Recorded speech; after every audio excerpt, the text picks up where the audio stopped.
Hope everyone is safe and healthy. Hope all your loved ones and friends and family, everybody is doing okay. So just pray for everybody's goodness. And with this, I want to start my talk today. So my name is Riju, and I've been working with Azure for some time. So I thought of sharing my knowledge around working in Azure so that you can get started. So this is a very basic level of Azure understanding, right? And once you get used to in Azure and then start working on Azure, you will dig deeper into it and then learn more exciting stuff, more in-depth stuff. But in this discussion, we will not be going very deep into things like how do you configure, let's say, connectivity between on-premises and Azure and all those advanced stuff we typically do in the enterprise scenario. This is for everybody to start without really worrying too much about the nitty-gritty of the enterprise kind of solution. So what I'm planning to cover today is I will start with Azure Portal, show you how that experience looks like, then go into more automation kind of way where I will be using Azure CLI, which you can use in your DevOps pipeline. Any DevOps you use, you might need to run some scripts. So how do you write those scripts in terms of doing things you typically can do in Portal as well?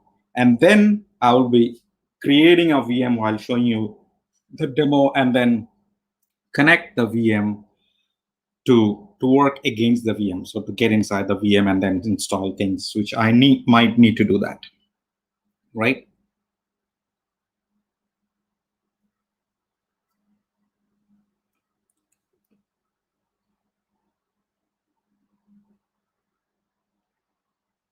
Now, are you able to see my screen, which I'm moving right now at this point in time? And I'm right now in the agenda slide. Just wanted to check if the slide is moving for you.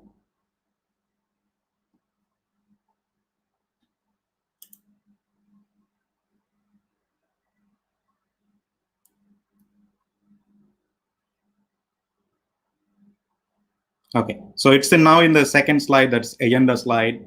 And now what I'm also going to do is just for check purpose, move to the last slide where I have pasted all the resources. Just wanted to make sure that you can see the resources slide. This is a check to, can you see the resources slide? If you just say the slide number 3, that is the resources and links I have pasted. Can anyone please confirm over here in the chat?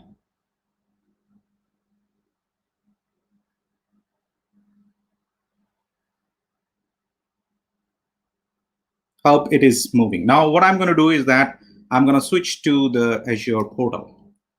Okay, so let me go into the Azure Portal. And then to open the Azure Portal, you have a slide. You have a URL, and then that URL is pretty easy to remember. And let me just type it out here. It looks like portal.azure.com. That's a control panel of Azure. So whatever you want to do in Azure through browser, you will be going into that portal. So if you type this portal, right, and it will basically take you into the login page, which you can use any of your login credential. And once you select the login and get inside the portal, depending on whether you have rights or not, you will be landing into something like this. And that's what we call the landing page. And it might look different in your case, might look different in everybody's case, because we will have either a new plain vanilla Azure portal, or you might be having an Azure portal which is very busy with a lot of resources.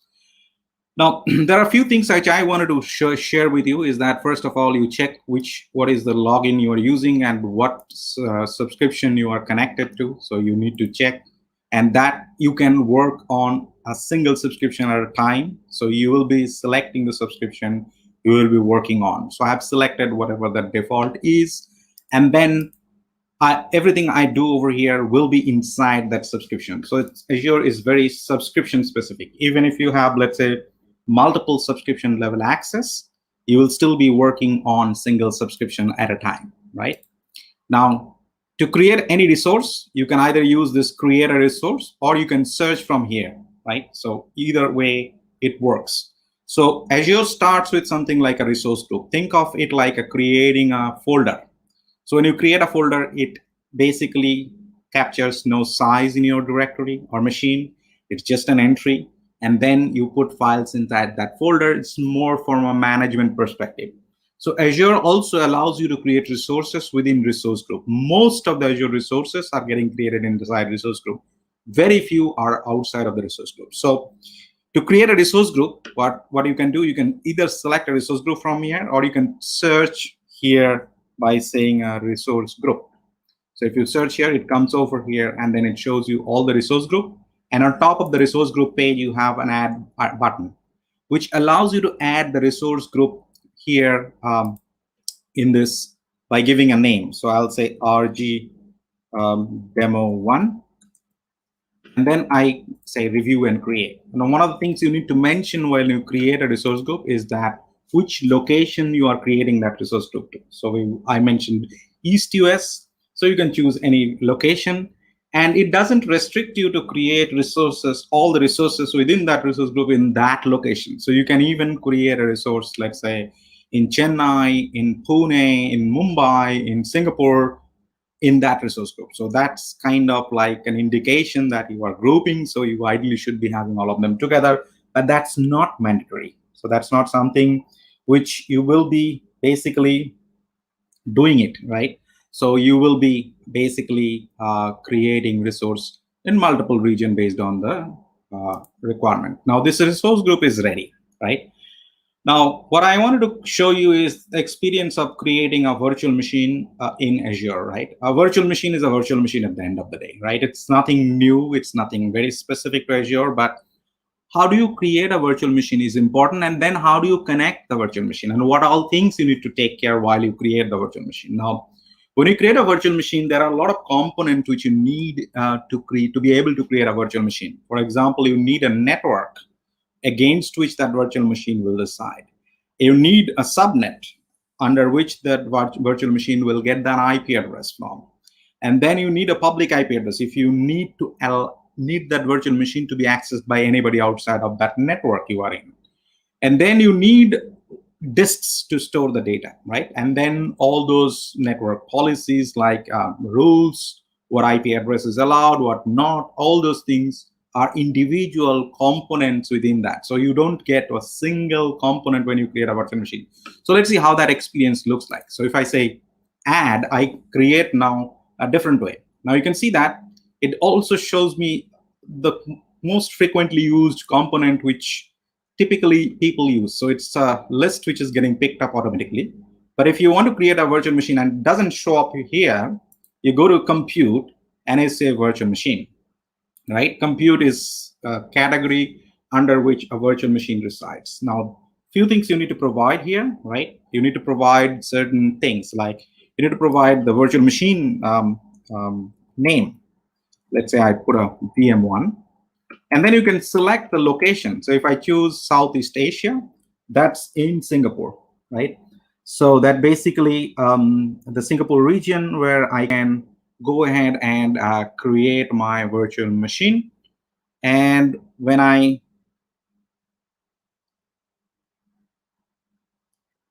change the location, so if I choose the East US 2 or East US 1, my virtual machine will be there. So it is not restricting my virtual machine creation, even if I, let's say, have my resource group in a different region.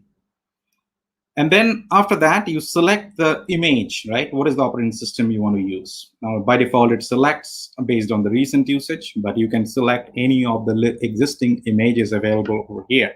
So to get the list of images which is available for you in that region, you basically get to see the list over here. So you can see now I have got like Windows Server, Linux, and different flavors of Linux. And then even Windows Server has got different flavors. So we can select any one of them. So if I say select, and then Windows comes with a lot of different versions and categories, right? So if I choose, let's say, a data center 2019, and then it asks me to choose the size of the virtual machine. So size of a virtual machine really means that it is something like a template, which contains the size of your RAM and the number of disks you can add to the virtual machine, total number of size, maximum disk you can add, and then how much CPU power do you really have, right? So if you see here, it also tells you what is the tentative cost if you choose something like a 4-core 16 GB machine, right? If I choose that, then it would cost me around 10,000 rupees. It's showing me in rupees. And then you can also provide the local Windows administrator name and the password. Now, you need to remember that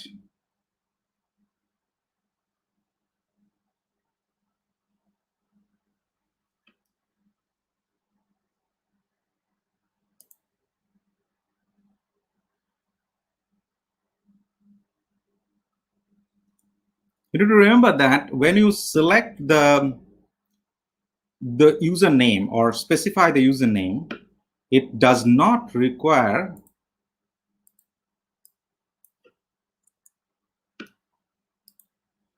anything very specific, but there is a validation. You cannot use administrator as the username. So you can use something like your name.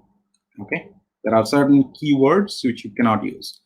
And the password has to be minimum 12 characters and follow all the security pattern. So if you say, let's say my password is something like this, let me try to set up something which is kind of matches the criteria, you get the prompt disappeared for you, right? So, and then it asks you whether you want to open some port. And you remember that if you use a virtual machine, you probably would be remoting into that virtual machine.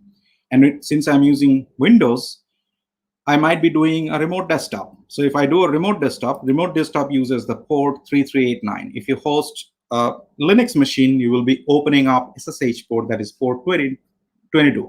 If you host a website, then you'll be opening up either HTTP or HTTPS ports. So these are the ports which you basically will be opening up depending on the requirement. You can add more ports once you go into that configuration, advanced configuration. Now, by default, virtual machine adds disk, right? And you can see that it picked up the disk like premium SSD, so which is a solid state drive, and premium, which is a costly one. I can try to reduce the cost to a standard SSD, which will be less costlier. However, I can also select standard HDD, which is, let's say, drive-based disk, which is not a solid state, which has got the conventional disk. And that will be much, much cheaper, but it then will require a storage account to store that disk, VHD file. So there will be additional step if you choose standard HDD, because then it needs a storage account to store that disk, right? You can also use an existing storage account if you have any. It will always be encrypted due to the security measures we have in Azure. So it will always be encrypted. And then once this is kind of done, right, what you can do, you can go to the next. Now, this is a C drive, right, the operating system drive. If you want to add, let's say, data disk, additional disk, you can keep adding over here, attach an existing disk or create and attach a new disk. And that will be your additional drives beyond C and D drive. Okay, so I'm not going to add that because I'm not basically entering into that. So, but what I wanted to also show you quickly is that I just skipped a couple of steps like networking management and all these things, because I wanted to quickly create this virtual machine and make it available as soon as possible, right? So let this whole process happen. While this process is happening, I want to show you the similar experience in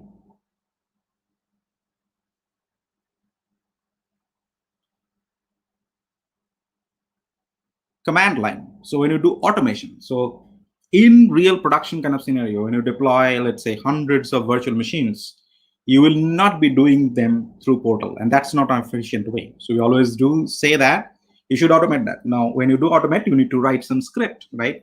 So we do have multiple ways to automate this deployment. You can use the Azure ARM script now, ARM templates. Now it is known as Bicep as well. So it's a more advanced way of doing it. You can use Azure PowerShell. So PowerShell gives you an ability to really create resources in Azure. You can use Azure CLI, which is what I'm going to show you. And then you can use also Terraform and on all other different third-party providers if you wish to really have this automated by yourself. Now you can see that what I'm going to show you is something which is right now happening, right? So you can see the resources are getting created. The virtual machine is under creation, right? It's not yet done. Now you can see all of them. Once all of them are done, it will notify you quickly. So you see that the resources are deployed. This is being notified over here. I can click on go to resources from here. I can also go back to the same resource group, and you get to see all the information. Now what you also see is a public IP address, which I can copy, and then you can also try to click on connect, and then if you say connect, it basically allows you to download a RDP file, which is a RDP file. You can also manually type in the RDP details, and then I can just open the file, connect it, and it asked me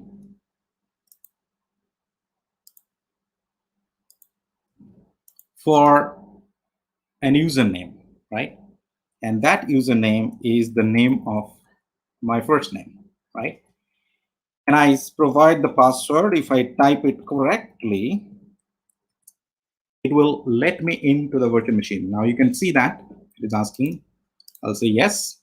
Now it is using the port 3389. The reason I am allowed to enter into the virtual machine is because I have kind of opened that port while creating the virtual machine. If I hadn't opened the port, right, then it wouldn't be allowing me to enter into the virtual machine. Now you are inside that virtual machine. So let me restore the size of the machine, right, so that you can see that it launches the server manager just like any Windows server machine. To get to see the server manager, and you can configure everything you want to configure. So it is just like any other virtual machine. Now that's an experience when you create a virtual machine from Azure Portal and then try to connect it from, let's say, your machine. And then if you, let's say, use a Linux machine, then you will be doing a remote desktop, not remote desktop, but SSH, right? So that's how you generally would be connecting, right? So we'll not go into the Windows part of the story. However, what we wanted to show you is that how do you want to automate this and then write a script to do this kind of activity. So let's try a different way. Now, Azure uses something called Azure CLI. Now, Azure CLI is a Linux-like command shell, right? And it runs on top of Linux environment. You can even run it in Windows machine. So you can download Azure CLI and configure in your Windows machine. You can host the Azure CLI from your command prompt, that is typical Windows, or from your PowerShell window, or you can even have Windows subsystem for Linux and then host it from there. Now, whichever way you want to do, you need an installation. If you, let's say, do not have enough rights to install the CLI in your local machine, we also give you a browser-based interface, and that is available over here. So you can see that if I click on this icon on top, and it opens something called a Cloud Shell. Okay, Cloud Shell is a portal-based or browser-based interface which allows you to, let's say, run the command prompt from here.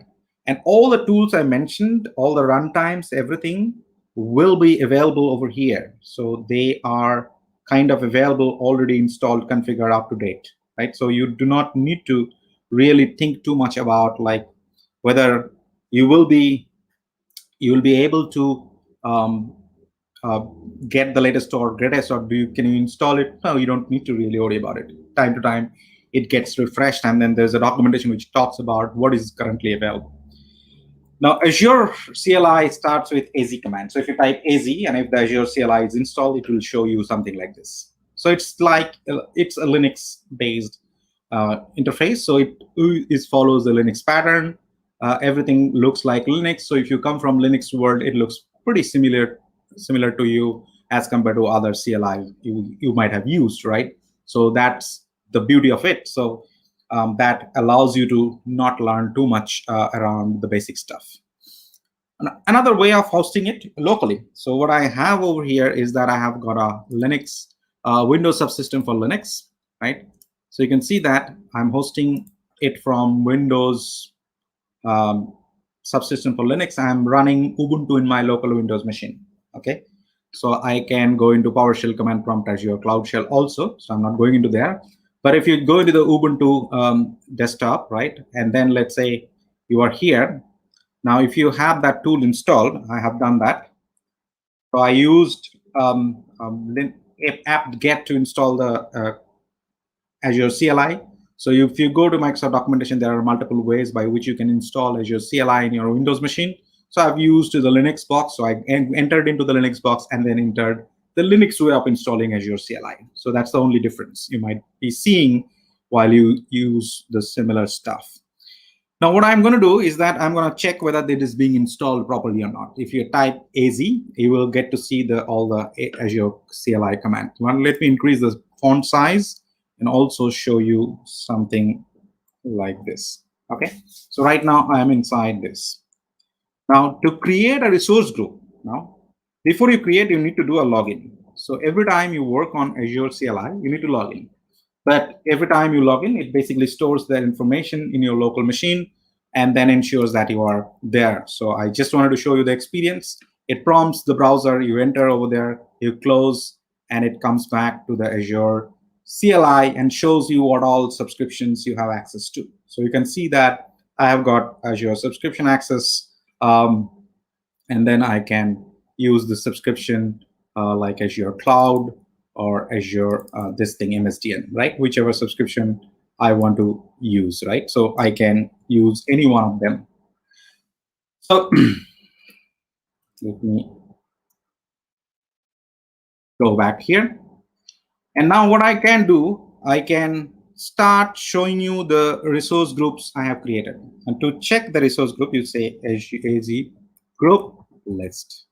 If you do that, it shows you the JSON output. That's a default output, right? And what I wanted to show you is that I've got a couple of resource groups, right? Now, they are not looking nice in terms of the formatting. I don't want to look into the list like this.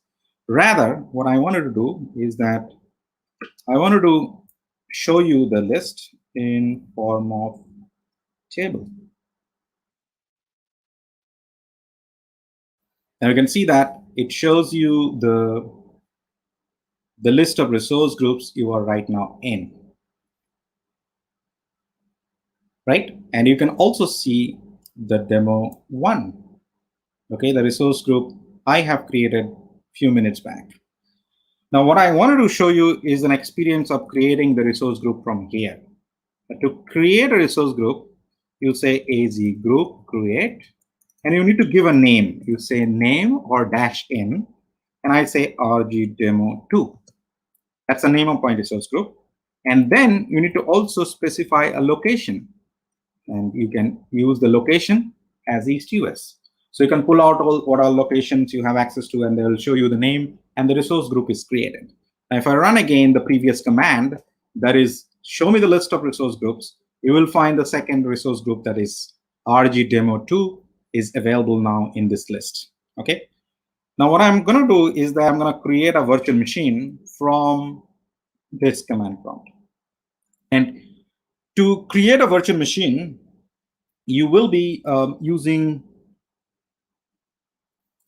a command like az vm create. Notice the pattern. When I created resource group, it used az group create. When I create a VM, it uses az VM create. So you basically have this similar pattern for all resources. So it basically helps you remember the way how you write, and it's quite natural, right? So if I say az VM create, now what it asks me to do is that it asks me few things, few important thing. Now you can use resource dash group, or you can use a shorter form that is G. I prefer that one. And then I say demo2. So RG demo2 is a pre-created resource group for me, already available. And then I'm going to create a VM inside that resource group, because your VM needs to be inside a resource group. VM cannot be without a resource group. That's why I'm mentioning the resource group is mandatory here. Now, another mandatory thing is the name of the VM, right? So I'll say WG VM2. Now I can end everything here and then kick start. But what all I might need if I have to create a certain type of VM, in this case, I'm going to use Ubuntu image. So I need to mention image Ubuntu LTS. So whatever the LTS Ubuntu is available, it will be picked up. If you have a specific choice in terms of what kind of VM you might want to create, you can always choose the name, exact name of the image, and you will. All the images are very region specific, which means that if you want to create a VM in East US, you need to know what all images kind of available in East US, and that you can pull out from the command prompt itself, and that will show you the list of names, and you can just choose the name from there, right? It might so happen that you choose an image which is not so common, and then that is not available in other regions. So you need to make sure that image is available in that region, right? It's a very, very region specific. I'm not mentioning anything about region at this point in time, but because my resource group is in East US, the VM will be created in East US if I don't explicitly mention any region while creating the VM.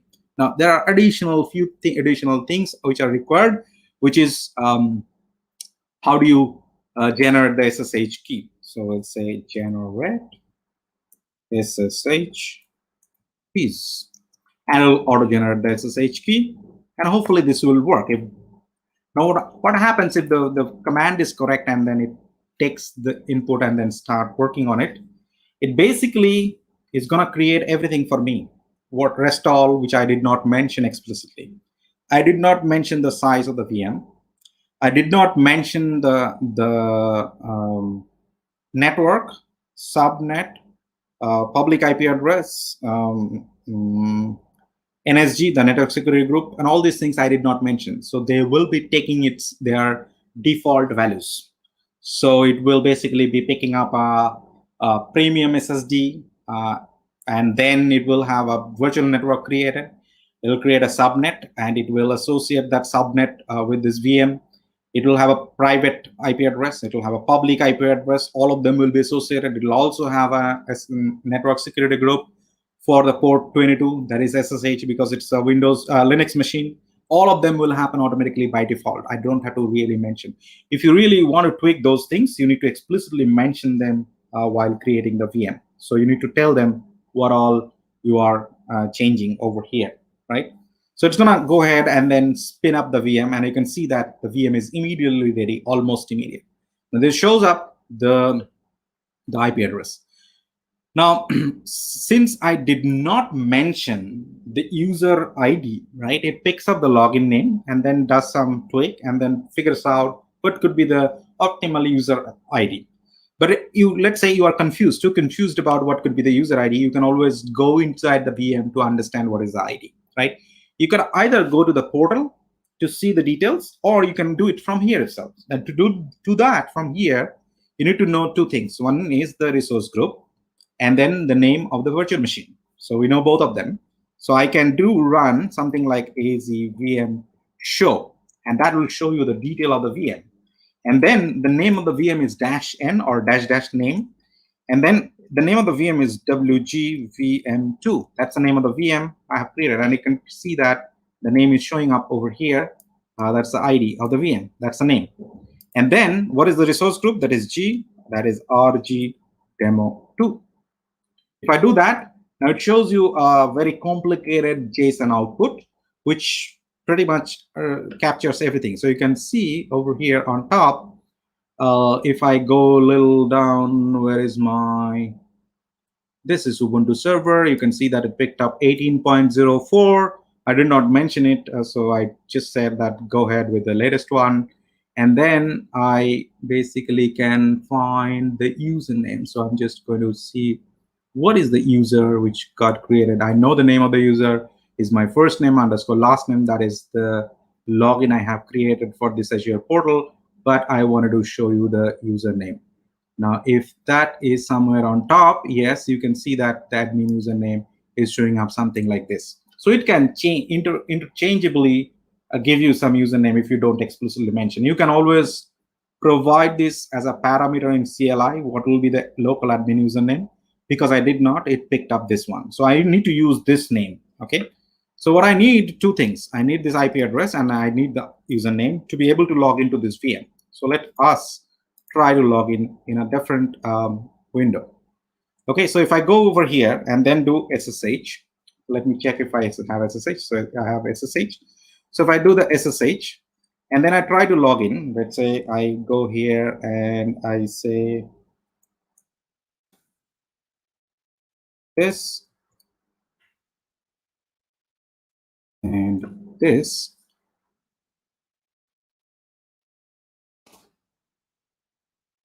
Permission denied, public key. So I do not have access to the public key. Let me just get inside that and see if the public key is generated somewhere here. So SSH push. I do not use this kind of approach most of the time because if I have to keep working on different environments, so it is basically not allowing me to create the thing from here. So what I wanted to show you is that I'm able to log in, but let me do that from a different window.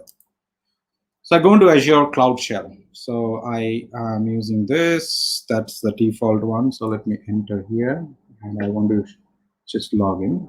Okay, and I wanted to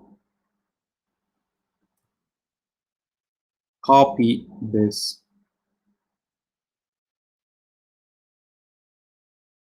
Okay, so I wanted to use this command.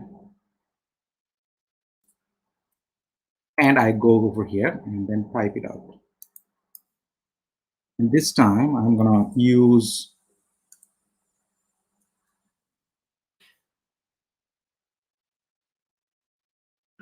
it won't be doing it because there's the same name, VM name. So I don't want to run this. It was gonna show me an error, but let's just wait for the error to happen and then I will recreate that. Now, while this is happening, what I wanted to do is that I wanted to go back to my Azure portal. So let me try going back to the Azure portal. And if you can see my Azure portal, and I go to the home, close this window, and it should now refresh it. You should be able to see the resource groups which I created from the command line. The second resource group is what I have created just now. And you can see that it created a VM, right? It created a public IP address. It created a network interface, virtual network, and inside the virtual network, you'll find a subnet also getting created and a disk, right? All of them are ready for me to work on. I can even delete the virtual machine, right? And then start creating another one. I can even, let's say, run this command, which I have copied just now. So I just name it to demo 3. So that will generate another machine. So that is fine. It was expected to have an error because I have the same name. Now, if I run this thing, it is not the resource group which I wanted to change. I want to change the name of the VM. So that will be 3. So now if I copy this and I run it, it's going to create another VM, and it will generate the SSH key in the same folder where I have access to read. So it basically going to quick start the process. Now you will find another VM getting created in this resource group. So if you notice here, if I just keep refreshing, you'll find something cooking up over here after a few minutes, because they are just going to kickstart another VM creation process. They might be using some of the stuff which are already here.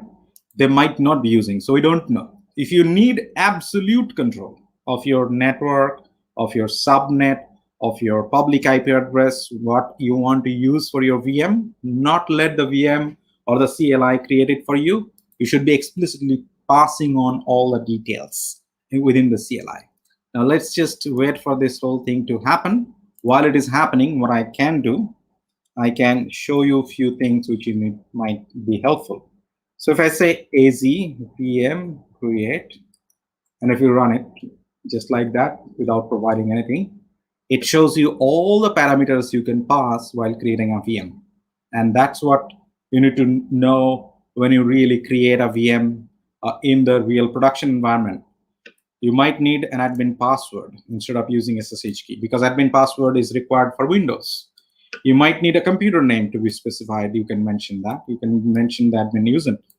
If you use a specific public IP address, you can pass on the public IP address. You don't need to rely on Azure to create the public IP address.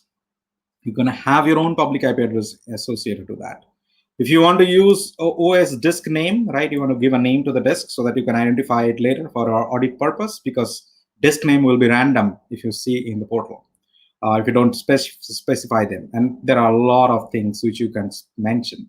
And all of them are not mandatory, right? So there are only few things which are mandatory. If you pass on only the mandatory values, it should be able to create that. Now you can see that this is created, right? And if I just type azvm show -n, and that's my VM, that's VM3, and the group name is RG demo 2.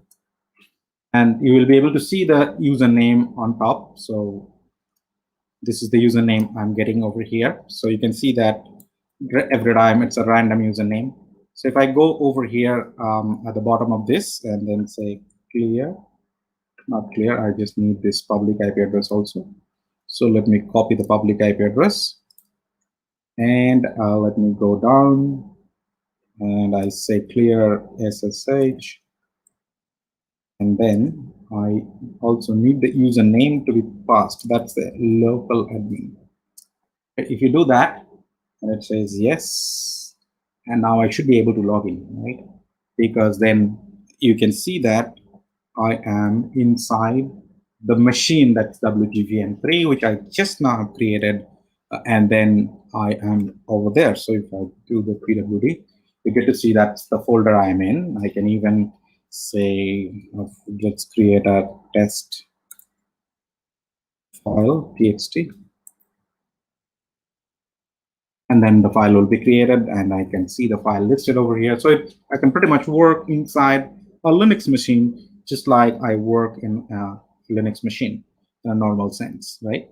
So you basically get to see things are kind of quite natural, in a sense, like you get to have that view, and you can see that we are able to let's say create the machine, be able to connect it, be able to work inside that machine whatever way you want to do. Now, one of the important things while you're playing with Azure is that you keep creating a lot of resources, right? So if I go in here and I just say delete this, and I want to delete everything which I just now have created. Let's say I want to delete the Windows resource group which I created a few minutes back. And what I can do, it's pretty easy. I can use AZ group and then say delete. And then you mention the group name, that is demo 1. And it will ask you whether you really want to delete it, because it's an operation which is unrevertible. And you will say, yes, I want to delete it. And then the deletion process kickstart.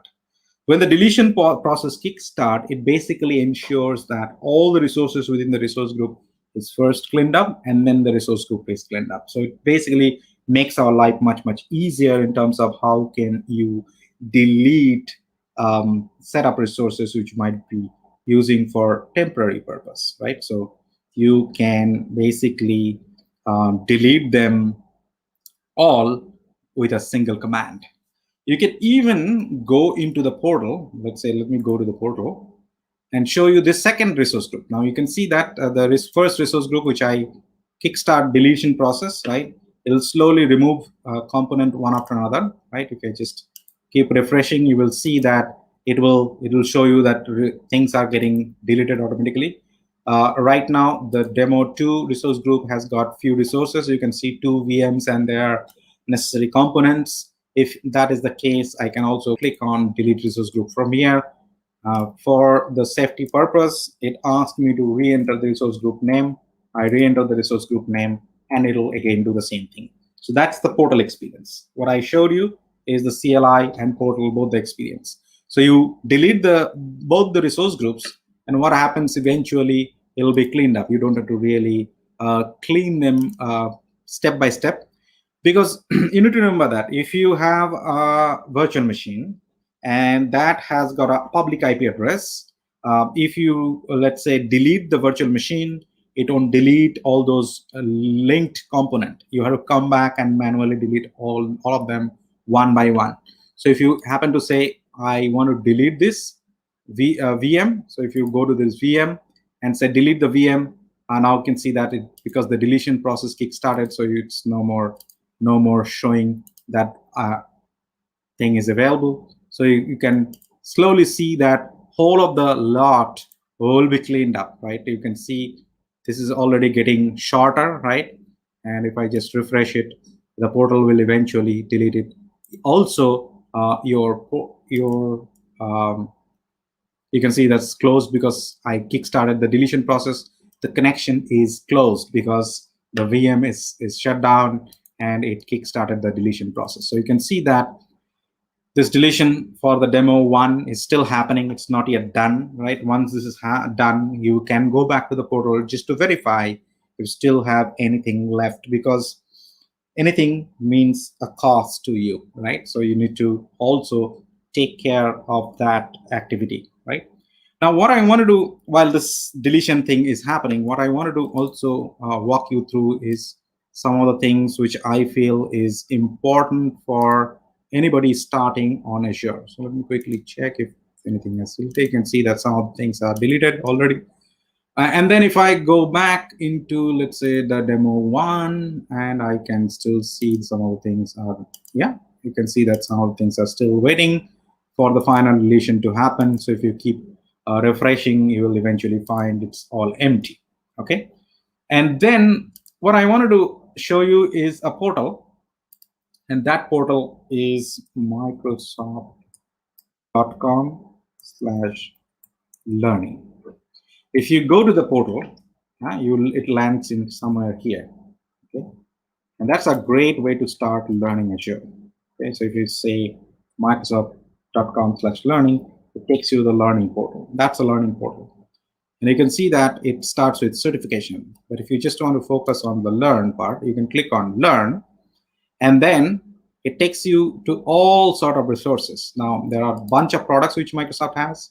But if you are focusing on one kind of product like Azure, you click on that Azure. Now, everything around Azure will be packaged and then compiled together in this list. Now, what is beneficial over here in this kind of listing is that there is already an official documentation, Azure documentation available. And that's the ultimate resource you can think of. But if someone's starting new, that'll be an ocean, right? You cannot really read everything which is there in the documentation. What it essentially does is essentially builds, let's say, set up learning paths, right? If you want to do Azure fundamental, and then the part one of the Azure fundamental is talking about some of the things. So basically, combination of few learning modules, right? So you can see that it basically describes the core Azure concept, Azure services. And if you go inside, let's say Azure services, that's the second one.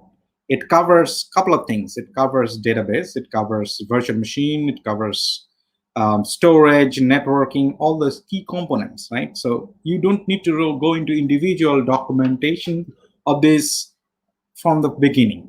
If you're doing, let's say, a very enterprise ready deep technical work, then you might want to go there and then play around with it. But if you really want to learn from basic, this is probably the best learning landing page for you to start learning on. And it also not only talks about things, it also helps you practice Azure. So if you get to see that, explore, how do you explore SQL Server? How do you migrate the data from SQL Server? And then you can also even use a Sandbox environment. And Sandbox is a beautiful way of practicing Azure. You don't need Azure subscription.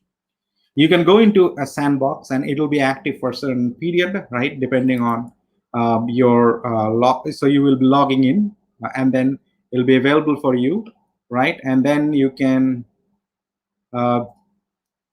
see that you can practice. So this is basically the hands-on lab in the Sandbox environment, which is temporary. You will not be able to retain it for a very long time, but you will be able to experience Azure if you use the Sandbox kind of environment. So use this learning portal, not just for reading purpose, the concise reading purpose and the very, let's say, structured reading purpose, but also for, let's say, trying out Azure if you do not have access to Azure. So you can use our Sandbox environment, which is a free subscription, doesn't require you to provide credit card. You can just get inside that and then start playing around with this, right? So this is how it looks like. There are resources, ample of resources available for you to really play around with it. Let me just quickly see if that is deleted. Yes, it is deleted. Now, if I go back to the Azure portal and they try to refresh this, I wouldn't find this anymore in this. Even if I go into, let's say, a list of thing, it is still deleting. You can see that it's still deleting. There are certain resources left in the resource group too. Once this is deleted, it will also delete the resource group and then it will clean up everything. And because I kickstarted the demo 2 resource group from portal, you will get a notification here. So the notification comes only when you do things from the portal. It doesn't show any other notification. Let's say if you start deleting something from Azure CLI, it doesn't capture here. It only captures things you initiate from this browser, right? So that's the only difference over here. So, but it's good to have that notification because unlike command line, you don't wait and then you don't know whether it is done or not. So it will probably tell you that you are done. So you know that you kind of can check back and understand whether it is really done or not, right? Now, a few things I wanted to also show you about this command prompt is that the command prompt is really vast, right? Because it brings in a lot of, let's say, capabilities. So if you notice here, if I just type AZ, and it shows me the list of Azure resources I can handle from this command line. There's a bunch of things. You can't really remember everything. It's not possible. It's really hard to remember everything which you see over here. What you can do is that you can leverage the capability which CLI really gives you. For example, what is this account all about? I don't know. It says manage Azure subscription information.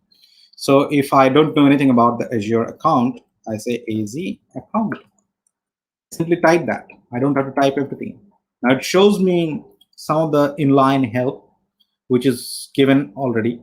Now I can see that list of account. I can show a specific account. I can even set a subscription I want to work on. So if I have, let's say, access to multiple subscriptions from a single login, I can use this kind of thing to be able to work on from a single login. So I can switch between subscriptions. So if I say AZ account list, it shows me the list of accounts. Now, if you don't like this kind of interface, you can always format that output saying that I want to go and output it as a table, and it becomes a tabular kind of interface. Now you can see that this looks like a table, right? I only have one subscription access, so I don't have to really switch between. But just in case, if you want to really switch between subscription, you can provide the subscription ID and then switch between the subscription. You can even show the account. If you want to show an account, you have to provide the account ID, that is the subscription ID, and then that's a GUID, right? So you need to provide this GUID, and that becomes basically the kind of subscription you want to work against. If you want more interactive help, there is a way called interactive, Azure Interactive. So that's what we need to enable. So I will show you quickly. That is something I really like. That really is helpful for beginners. So there is something called interactive. So if you use that,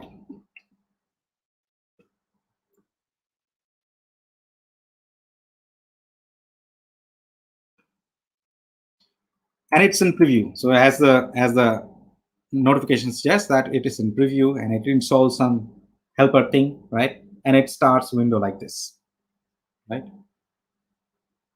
So there are currently some command error loading command. I don't know what kind of error is that. So let us just load it. So if I say AZ, I can see that it gives you statement completion, right?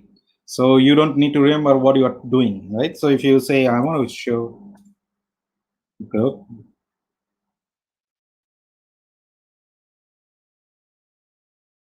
you can see that there is still some error. Appropriate. I can see at the bottom, right? It asked me help. So let me just go into help. So there is some loading up problem. So let me just exit it from here. Try to do it from my local machine. Okay. So AZ interactive, and it installs an extension. So let this installation happen. It could be a reason why it was not working in the Cloud Shell, because Cloud Shell is a limited access rights to me, because it's a shared machine which I'm using. But this machine is my machine, and I'm the admin, right? I'd say, so no, don't send that. And then I can say AZ.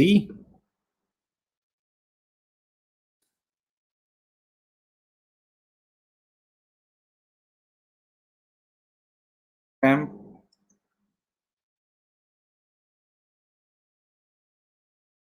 Still loading, so let me hit enter.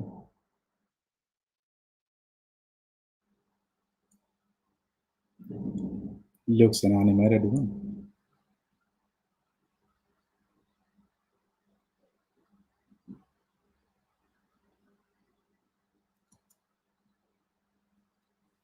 So I'm just trying to load that whole thing. So it basically needs to load a bunch of helper file to be able to give you that statement completion, right? Once this is loaded, it's just like a statement completion, which you typically experience in a editor, code editor, or a designer, which gives you those kind of helps. So you don't need to remember this, but this is in preview, so it's bumpy at times.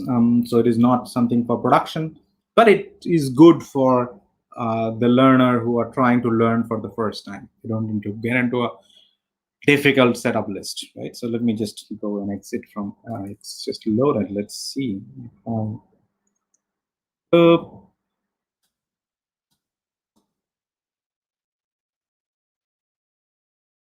Create, and you can see that it shows me what all required values I need to pass on, right? Name of the new resource group, name of the new resource group. So I can either use dash dash name and then say temp, and then I can use dash L, that's a shorter form, or if I say dash dash, and what all parameter is required, it will always have that square bracket required thing. So I'll say location And then it also tells me the locations I can enter. So like, let me just show you that again. Location. Now you can see that I can run a command called az account list location. It will tell me what all location I can work on, right? So that's what I was referring to, is that you can also get the list of locations. So if you don't know what location you need to be providing, so you can say az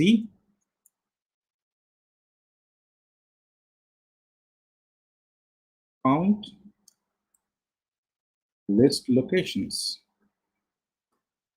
Do that, then list of the locations will come, but let me also say table.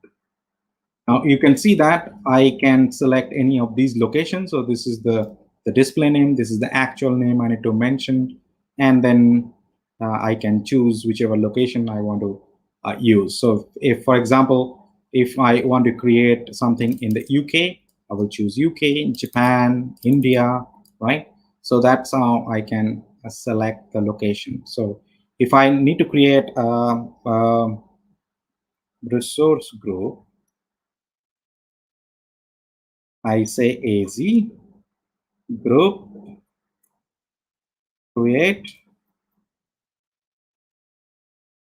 location.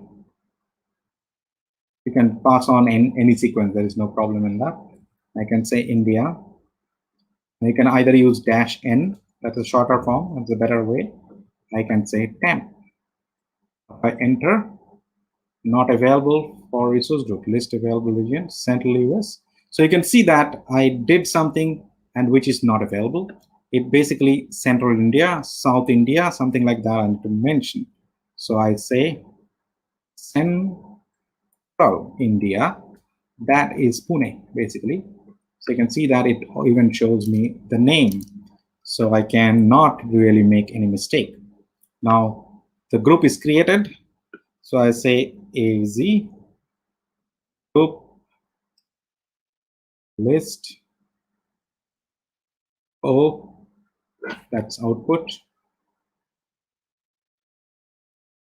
And then I say I need a table. So you can see that the temp resource group getting created, right? So temp is in Central India, which the region I selected. So you can do a lot of things in Azure CLI. I'm not going deeper into that because it has so many things. So I wanted to end this. It's exactly the 2 p.m. That's what I intended to do. So and I'm going to cover some of the things which is beyond, let's say, Azure Virtual Machine in my upcoming. So stay tuned, stay connected, and use these resources. So let me run it to make sure that you are well informed, right? There is a meetup group. So I'm going to host every meeting in this meetup, right? So if you, let's say, if you sign up here, you will get an email notification every time there is a new meeting. I also will announce that in my LinkedIn page, but sometimes LinkedIn can be busy, right? Because if you miss that, you might miss. If you subscribe to my YouTube channel, have an email notification. Even I'm doing it a live streaming in the YouTube so that you can watch it directly from YouTube. The benefit of signing up in the meetup is that meetup will tell you an email notification. You can get a calendar from there, and that calendar will have the YouTube live URL, whichever the URL I'm going to create while I create the meeting. So you can actually see them over here. And all the live sessions will be recorded and available in the YouTube channel. So go ahead and subscribe to this YouTube channel, and you get to see all the past recordings or review them later point in time. So with this, I want to thank everyone. Thank you very much for joining. And I'm going to use, let's say, this mode of conversation for all of you to really help you pick up on Azure. So thank you very much. Hope you have enjoyed this.